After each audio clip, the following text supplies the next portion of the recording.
Aunty aunty मुंह मार दे aunty happy birthday aunty happy birthday चाची चाची आंटी के बाद चाची कर रहे हैं लो ले लो आंटी भाई चाची लो मत उधर उधर उधर उधर मौसी भी ने दिला लो ठीक है फोकस करो अब तू यहां पे खड़े कैमरामैन जल्दी फोकस करो अब नानी जी को खिला दो डोंट टच उधर उधर देखो आई खा चलो अब नाना नानी का टर्न है आ जाओ नाना नानी नहीं मैंने खिलाऊंगा लो नाना से 1000 रुपए नहीं लेना, 1000 रुपए लेने हैं।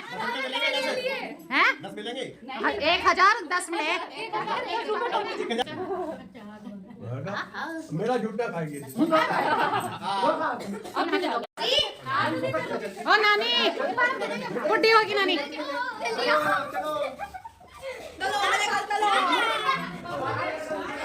अरे क्या गायब हो गई, चोरी हो गई।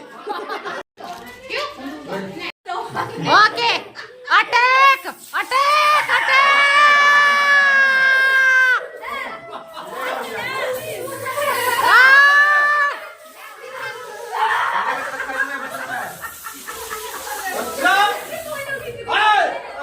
अरे करो करो करो करो मोसी भी गाइड करो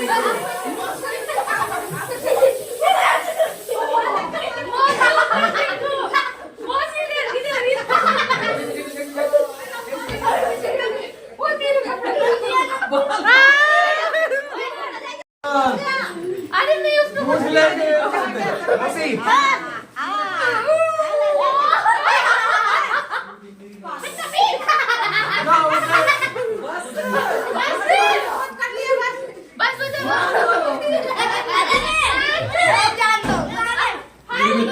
ज़िंदगी में खुशियों से बड़ा कुछ भी नहीं होता है, चाहे खुशियाँ छोटी हो या बड़ी हो।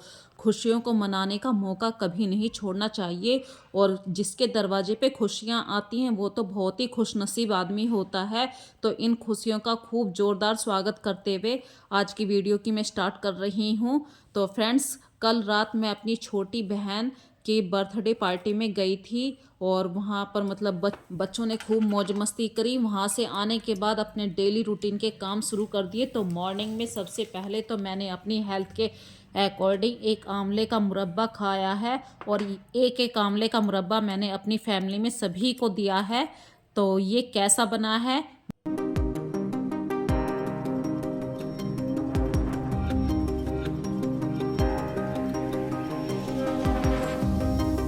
ये फ्रेंड्स मैंने कल बनाए थे, आज इन्होंने रस पी लिया। 24 घंटे हो चुके हैं और इसमें से खटास बिल्कुल खत्म हो गई है। आंवले का मुरब्बा बहुत ही अच्छा बना है और सबसे अच्छी बात है ये हमारे बालों के लिए और स्किन के लिए बहुत ही रामबाण का काम करता है। सर्दियों में इसको जरूर खाइए। और फिर शुरू हो गए घर के छोटे मोटे काम। तो आज हस्बैंड ने कहा है कि मेरे लिए टिफ़िन मत बनाना, लेकिन चाय दूध कुछ दे देना ऑफिस के लिए। तो मैंने बहुत सारा अदरक कूटा है और चाय बना रही हूँ। आज दूध की क्वांटिटी कम थी तो मैं दूध नहीं दे पाऊँगी। मतलब रोज़ मैं कुछ ना कुछ स्पेशल भेजती रहती हूँ इनके ऑफिस में, क्योंकि सभी फ्रेंड्स इनके सर्किल जो फ्रेंड सर्किल है इनका वो सुबह को 2-4 मिनट के लिए इकट्ठा होता है या दोपहर में इकट्ठा होता है और सभी एक साथ चाय पीते हैं। और फ्रेंड सर्किल में एक साथ सर्दियों में चाय पीने का कुछ अलग ही मज़ा होता है। ज़िंदगी के कुछ अलग ही वो एन्जॉय वाले पल होते हैं। उन एन्जॉय वाले पल में आज मैं उनके साथ उनके लिए सबके लिए चाय बना रही हूँ। खूब अच्छी तरीके से खदकी हुई चाय, इसमें मैंने थोड़ी सी अजवाइन भी डाल दी है। इतनी सारी चाय में सिर्फ मैंने 2 चुटकी ही अजवाइन डाली है, इसी से ही अजवाइन का काफ़ी अच्छा फ्लेवर आ जाएगा। और ये पूरी थर्मस में भर कर इनके ऑफिस के लिए भेज दूंगी। पर मुझसे बार बार थोड़ी सी चाय बिखर रही है क्योंकि जो थर्मस है उसका जो मुंह है वो ऊपर वाला वो बहुत छोटा है, नैरो है। तो कोई बात नहीं, वो तो मैं साफ़ कर दूंगी।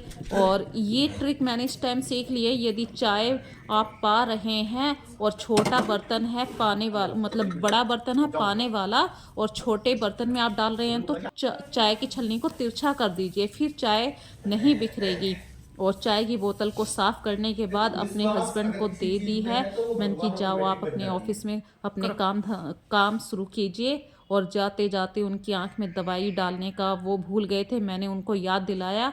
ये छोटे छोटे से काम जो होते हैं घर के, जिनको किसी भी काम में नहीं गिना जाता, जैसे कि आंख में दवाई डालने का काम है, कभी गिना नहीं जा सकता। बच्चों के लिए फ्रूट्स छील कर रखने होते हैं, ये सब काम कभी नहीं गिने जाते हैं, पर ये करने पड़ते हैं। तो इन छोटे छोटे से कामों को करने के बाद आज के दिन मैं कैसे यूज़ करूँगी, आज के दिन मैं अपना कैसे शेड्यूल बनाऊँगी, वही सब आपके साथ शेयर करूँगी। तो यदि अभी तक आपने मेरी वीडियो को लाइक और सब्सक्राइब नहीं किया है तो प्लीज़ सबसे पहले चैनल को सब्सक्राइब कीजिए।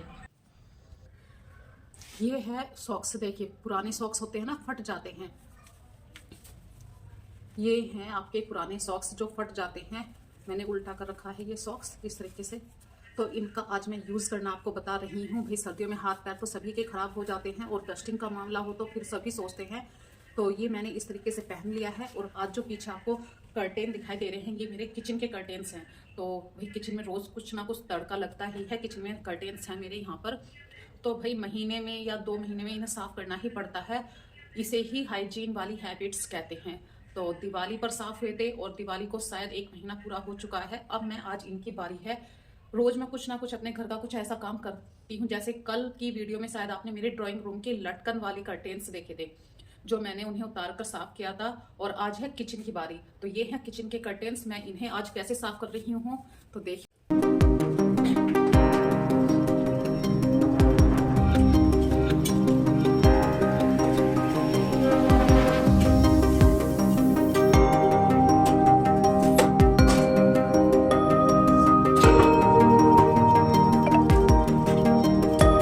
जब मैं ऊपर चढ़ी स्लैब के ऊपर, सबसे पहले तो मैंने एक कुर्सी लगाई। कुर्सी पर चढ़कर मैं स्लैब के ऊपर आई हूँ और मुझे बहुत मुश्किल हो रही थी अकेले सारे काम मैनेज करना। तो ये ज़्यादा चिकट हो रहा था। अब मैं दूसरी ट्रिक मैं अगर आपको दिखाऊं, बिल्कुल पास से ही दिखाई दे। ये अगर मैं आपको बिल्कुल पास से दिखाऊं तो ये देखिए, ये स्टील का पाइप कितना गंदा हो गया है। ये चिकट है। रसोई में भाई कुछ बनता है तो रसोई में चिकट तो होती है, तो ये स्टील के पाइप पर जमती है। तो इसके लिए फ्रेंड्स मैंने भाई आज मेरे पास कुछ भी इतना वो नहीं है, एफर्ट्स नहीं है कुछ भी। तो ये नॉर्मल स्क्रबर है और इसी से मैं आज साफ़ कर रही हूँ। और ये इससे साफ़ हो जाएगा। बस आपको गीला कपड़ा लेके इसको 2 बार वॉश तो नहीं कर सकते, अब 2 बार गीले कपड़े से आपको इसको वाइप करना है। सारी चिकट इससे ख़त्म हो जाएगी। तो फ्रेंड्स, भले सर्दियां हैं, यदि आपको सफाई की हैबिट है तो आपके लिए फिर ना तो सर्दी है ना गर्मी है। बस आपके मन में वो जुनून होना चाहिए, आपके मन में वो इच्छा होनी चाहिए कि हाँ भी मुझे ये आज ये काम करना है। यदि आप रोज़ अपना एक टारगेट लेके चलेंगे तो आपका घर पूरा नीट एंड क्लीन ही रहेगा। ऑर्गेनाइज के लिए मैं ये कहूँगी भी, जब घर में बच्चे होते हैं तो सामान तो फैलता ही है, तो उसकी टेंशन मैं इतना नहीं लेती हूँ। संगवाना पड़ता है बार बार। और बच्चे नहीं होंगे तो फिर कैसे काम चलेगा। भाई बच्चे होते हैं जब भी घर में मन लगता है। तो ये देखिए, ये पुराना सॉक्स है, इसी से मैं इसको वाइप कर रही हूँ। सबसे पहले तो इससे मैं अपने दोनों हाथ साफ कर लूँगी क्योंकि गीला है और जो हाथ गंदा हो रहा है उसके निशान फिर से आ जाएंगे।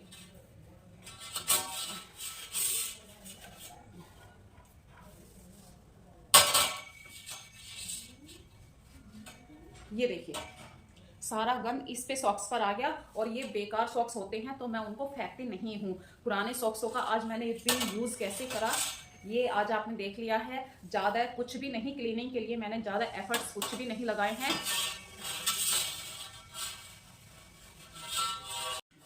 और ये पानी से मैं धोकर एक बार फिर से लेके आ गई हूँ। तो एक बार फिर से इसको वाइप कर दिया। तो अब ये बिल्कुल ऐसे साफ हो गया है। कम से कम अब फिर से 2 महीने के लिए हमारी छुट्टी होगी रसोई में क्लीनिंग करने वाला पार्ट सोचने के लिए। और हमारा कुछ भी वेस्ट नहीं हुआ, सिर्फ पानी है और सर्फ, जो मतलब जिस साबुन से आप बर्तन धोते हैं वो है, और थोड़ी सी मेहनत है। और अब मैं आपको दिखाती हूँ जो पीछे कबर्ड है, किचन कबर्ड है, उसके ऊपर मैं अखबार, अब बारी है इन कबर्ड के ऊपर जो अखबार हैं उनको चेंज करने की। आज काफ़ी टाइम हो गया भाई, दिवाली को गए हुए काफ़ी टाइम हो गया। दिवाली से शायद 10 दिन पहले मैंने अपनी किचन साफ कर दी थी, लेकिन इस टाइम में काफ़ी मतलब बीच में काफ़ी ऑयल वाला सामान बनता ही रहता है, तो वो कहीं ना कहीं हमारी किचन की कबर्ड के ऊपर धीरे धीरे बैठता है। तो अपने किचन को यदि आप नीट एंड क्लीन चाहते हैं तो महीने में 2 महीने में जब भी आपको फुर्सत हो तो ये ऊपर वाले अखबार आप चेंज कर दीजिए। तो करते हैं शुरुआत आज इस स्टेप।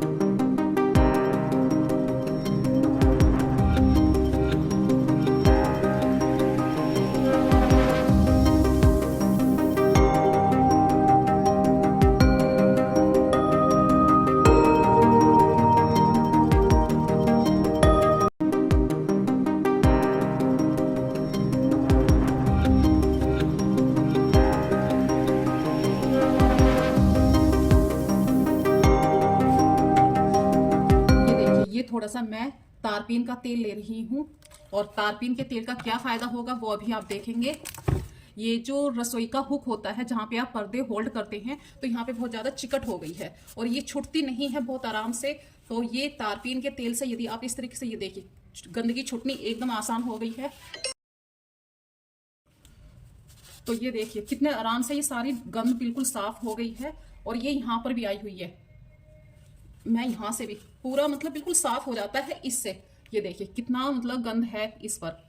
और अभी आप, और ये देखिए यहाँ पर अखबार था, यहाँ पे अखबार नहीं था, तो ये कितना चिकट हो गया है। इस तारपीन के तेल से ये बहुत ही इजीली रिमूव हो जाता है। ये देखिए जहां जहां, और मैं आपको दिखाऊं तो देखिए सारी गंदगी बिल्कुल आराम से आ चुकी है। और ये कवर्ड मैंने अभी ज़्यादा टाइम पहले ही नहीं, दिवाली से बस 2-4 महीने पहले ही बनी थी ये, तो अभी तक ये टेप नहीं छुटा पाई हूँ। आज ये सारे काम भी कर दूंगी, ये सारी क्लीनिंग। तो जब लगे हैं तो सोचा है कि ये सारा काम कर ही देते हैं।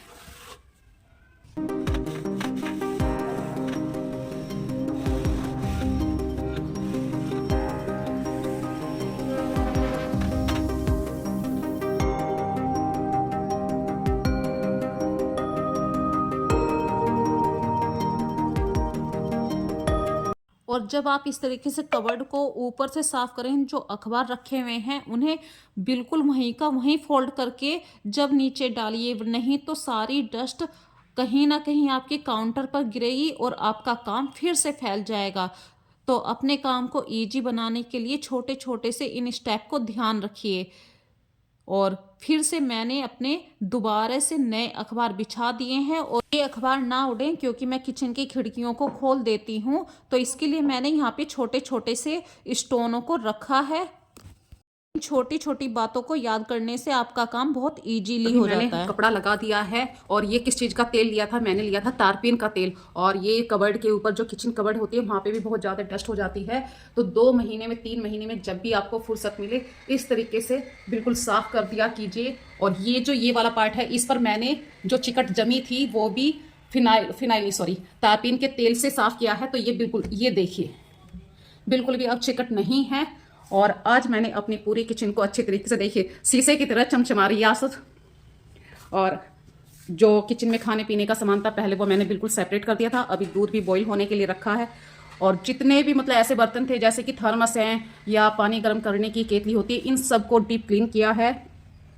सारा सामान अभी ऐसे ही रखा है। अगर मैं आपको किचन काउंटर दिखाऊं तो ये देखिए बिल्कुल नीट एंड क्लीन हो चुका है। यहाँ तक कि जो बर्तन रखने वाला स्पेस होता है ये सब मैंने रिमूव करा था, ये सब यहाँ से हटा दिया था। और इसके नीचे ये जो फर्श है यहाँ पर ये भी बिल्कुल साफ करा है। अब बिल्कुल यहाँ से ऐसे हो गया है जैसे कि बिल्कुल न्यू टाइल्स होती हैं। जो कर्टेन्स हैं वो मैंने आज वॉश के लिए डाल दिए हैं। पूरी किचन का व्यू देखिए इस समय ऐसे है। और ये मैं आपको एक और ट्रिक मैं आपको बताऊंगी। ये है सॉस की बोतल, ये बिल्कुल खाली हो चुकी है। ये मैं भी आपको दिखाऊं तो ये मैं फेंकूंगी नहीं, ये इसके साथ में तांबे का गिलास भी है। इस सॉस से तांबे का गिलास कैसे साफ करा जाए। और फ्रेंड्स ये तो अभी मैंने कुछ काम करा था इसीलिए स्टेपलर यहीं रखा है। और आज मैं आपको घर का कुछ ऐसा सामान भी दिखाती हूँ जैसे कि ये क्लीनिंग में काम आने वाला, ये विनीगर हो गया। ये सामान मतलब बहुत ही कम यूज़ आता है, लेकिन इसके बिना घर में साफ़ सफाई थोड़ी सी यदि कहीं पे कील ठोकनी है तो इन सामानों की ज़रूरत पड़ती है। और ये सामान ऐसे होते हैं ना तो रोज़ सामने काउंटर पर रख सकते हैं। तो आज मैंने ये सारी की सारी पूरी रैक वॉश करी है। ऊपर से ये देखिए कांच का यहाँ पे गन्ना भी रखा है इस तरीके से। और आपको ऊपर दिखाती हूँ, ये है घड़ा, ये 3 दिन से यहाँ पे रखा है। मैं सर्दियों में थोड़ा सा घड़े को धूप भी दिखाती हूँ, घड़े का ही पानी पीते हैं हम। और मतलब हमारे पास आरओ नहीं है, तो मैं जो भी पीने का पानी आता है समरसेबिल से वो घड़े में स्टोर करके रख लेती हूँ, लेकिन इसे टाइम टू टाइम मैं वॉश करके सुखा कर भी रखती हूँ। तो देखिए आज पूरी किचन नीट एंड क्लीन हो गई है। 2 या 3 महीने बाद इस किचन की फिर से वही हालत हो जाती है। तो टाइम टू टाइम यदि आप अपनी किचन को नीट एंड क्लीन रखते हैं तो आपका टाइम भी बचता है, और साफ किचन किसको अच्छी नहीं लगती है। आज बच्चों के लिए दोपहर में बनाया है मैंने लोबिया, और आज मैंने काफ़ी सारी क्लीनिंग करी है, डीप क्लीनिंग करी है अपनी किचन की, और थोड़े से ड्राइंग रूम में जो लटकन वाले कर्टेन्स थे उनको लगाना है, तो वो अभी आपके साथ शेयर करूंगी। पहले तो मैं बच्चों को खाना सर्व कर देती हूँ, क्योंकि बच्चे स्कूल से आ चुके हैं और आते ही उन्हें भूख लगती है। तो दिन भर मेरे कुछ ना कुछ काम चलते रहते हैं, कभी किचन में, कभी ड्राइंग रूम में, कभी बेडरूम में। और सर्दियों में सबसे बड़ा काम तो मुझे कपड़ों को फोल्ड करने का लगता है, क्योंकि अभी पूरा घर साफ करके हटी थी, बच्चे आगे उनकी ड्रेस है, कहीं पे जैकेट है, तो ये मुझे सबसे ज्यादा हेडेक कपड़ों को फोल्ड करने का लगता है। इतना खाना बनाने का काम मुझे टफ नहीं लगता है। तो खाना बन चुका है, बस हम बच्चों को, और आज ये बच्चों को पहली बार पता चला कि इस तरीके से लोबिया भी कोई चीज होती है, और लोबिया को राजमा की तरह बनाया जाता है।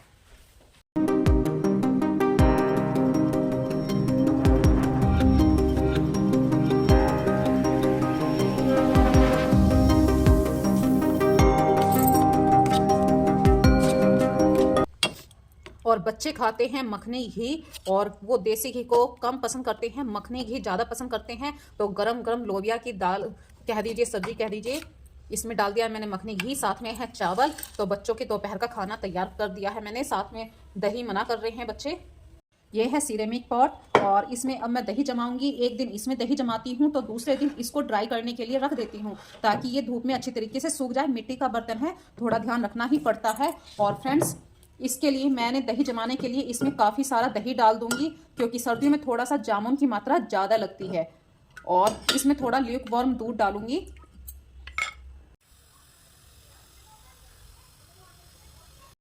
उंगली डाल के देख लीजिए कितना गर्म हुआ है। हमें ज़्यादा गर्म दूध नहीं चाहिए, और अच्छे से इसे हिला लीजिए।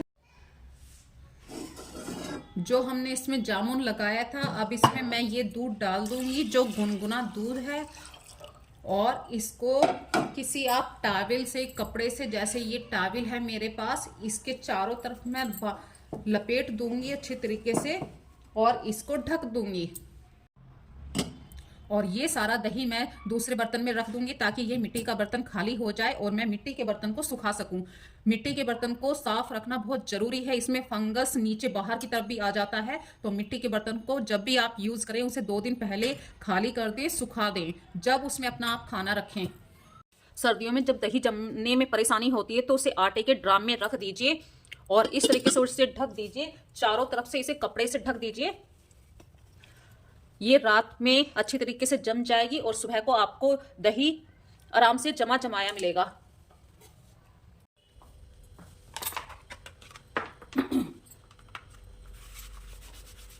सर्दियों में जितने भी आप बिजली के उपकरणों का यूज करते हैं, उन्हें साफ करने की जिम्मेदारी भी आप ही की है। जब आप इनका यूज कर लें, तो इसे बिल्कुल सुखाकर साफ रखिए, क्योंकि बिजली के आइटम हैं और इनकी केयर करना तो बहुत जरूरी है। फ्रेंड्स, जितना आप अपनी चीज़ों को साफ सुथरा रखेंगे, उतने ही लंबे समय तक ये आपका साथ देंगी।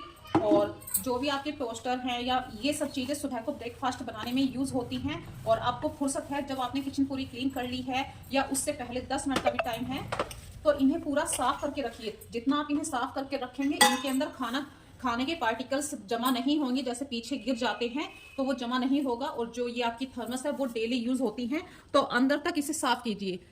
किसी लकड़ी में आप जो स्क्रबर होता है, उसे डालकर भी आप साफ कर सकते हैं, वरना इसके ब्रुश भी आते हैं। और दूसरी बात कह रही हूँ, किचन तो आपने साफ कर दिया है, लेकिन उतनी ही बड़ी जिम्मेदारी आपकी कंधों पर होती है बर्तनों को लगाने की। किचन में जितने भी बर्तन होते हैं, जब वो साफ हो जाते हैं, तो उन्हें खाली हो जाते हैं, साफ कर दिए हैं आपने, तो उन्हें कपड़े से पोंछ के उन्हें पर्टिकुलर जगह पे भी दीजिए। जितने भी बड़े बड़े बर्तन पे कुछ ना कुछ डेली किचन में बनता ही है, तो हर चीज को एक प्रॉपर प्लेस दीजिए, ताकि आपका किचन काउंटर बिल्कुल खाली हो जाए। लीड को हमेशा फोल्ड करके ही रखिए। यदि आपने लीड को ऐसे ही छोड़ दिया, तो ये कहीं ना कहीं इल्झेगी दूसरे सामानों को, और वो भी गिरेंगे, और आपके इंस्ट्रूमेंट पूरे मतलब फैले हुए रहेंगे।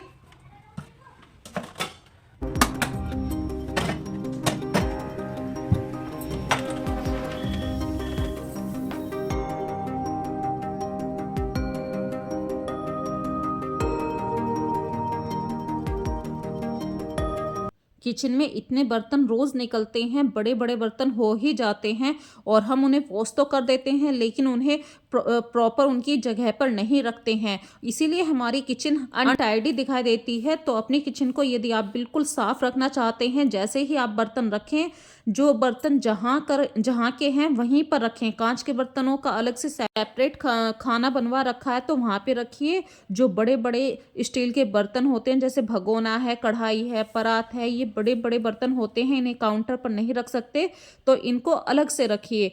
तो आपका काउंटर भी बिल्कुल नीट एंड क्लीन हो जाएगा। और करते हैं 1 कप चाय की तैयारी, क्योंकि पूरा दिन काफ़ी काम कर लिया है, थोड़ी सी थकान होने लगी है। सर्दी का मौसम वैसे है तो 1 कप गरम गरम चाय बनती है। और मैंने चाय में डाल दिया है पहले अदरक, फिर डाल रही हूँ मैं चाय की पत्ती और अब दूध। अब इसे इतना अच्छे तरीके से बॉईल करूँगी जब तक चाय का फ्लेवर बहुत ही अच्छा ना आ जाए। तो चाय का फ्लेवर जैसे ही आ जाएगा, सारे में चाय की स्मेल बहुत अच्छी फैल जाती है। और साथ में मैं ले रही हूँ अलसी का पिसावा, ये मतलब मैंने लड्डू नहीं बना पाई थी, इसके सिर्फ ऐसे ही रख लिया था क्योंकि मैं चीनी या शुगर ज़्यादा लेती हूँ तो मैंने इसमें थोड़ी सी शक्कर ऐड करी थी। और बीच बीच में थोड़े से काम भी करते रहेंगे, जैसे कि ये मिर्च का अचार मुझे देखना था, ये ख़त्म होने वाला है तो न्यू अचार इसमें कब ऐड होगा, ये डिब्बा कब साफ़ करूँगी। तो फ्रेंड्स, आज की वीडियो को बस अब मैं फिनिश करने वाली हूँ। बच्चों ने खाना खाया था यहाँ पे बैठ के धूप में, तो थोड़ी सी धूप भी बच्चों के लिए बहुत ज़रूरी होती है। और ये सारा सामान अब इकट्ठा करके रखना भी है क्योंकि शाम होने वाली है, दिन जा रहा है। तो जो सामान जहाँ का है आप वहीं पे रखिए। इस तरीके से आपका एक छोटा घर भी व्यवस्थित लगेगा। यदि आज की वीडियो में आपको कोई भी बात मेरी अच्छी लग रही है तो प्लीज़ फ्रेंड्स मेरी वीडियो को ज़्यादा से ज़्यादा लाइक कीजिए, शेयर कीजिए और लास्ट में कमेंट ज़रूर किया कीजिए। तो इसी के साथ अपनी वीडियो का लास्ट करते हैं, न्यू वीडियो के साथ फिर से मिलेंगे।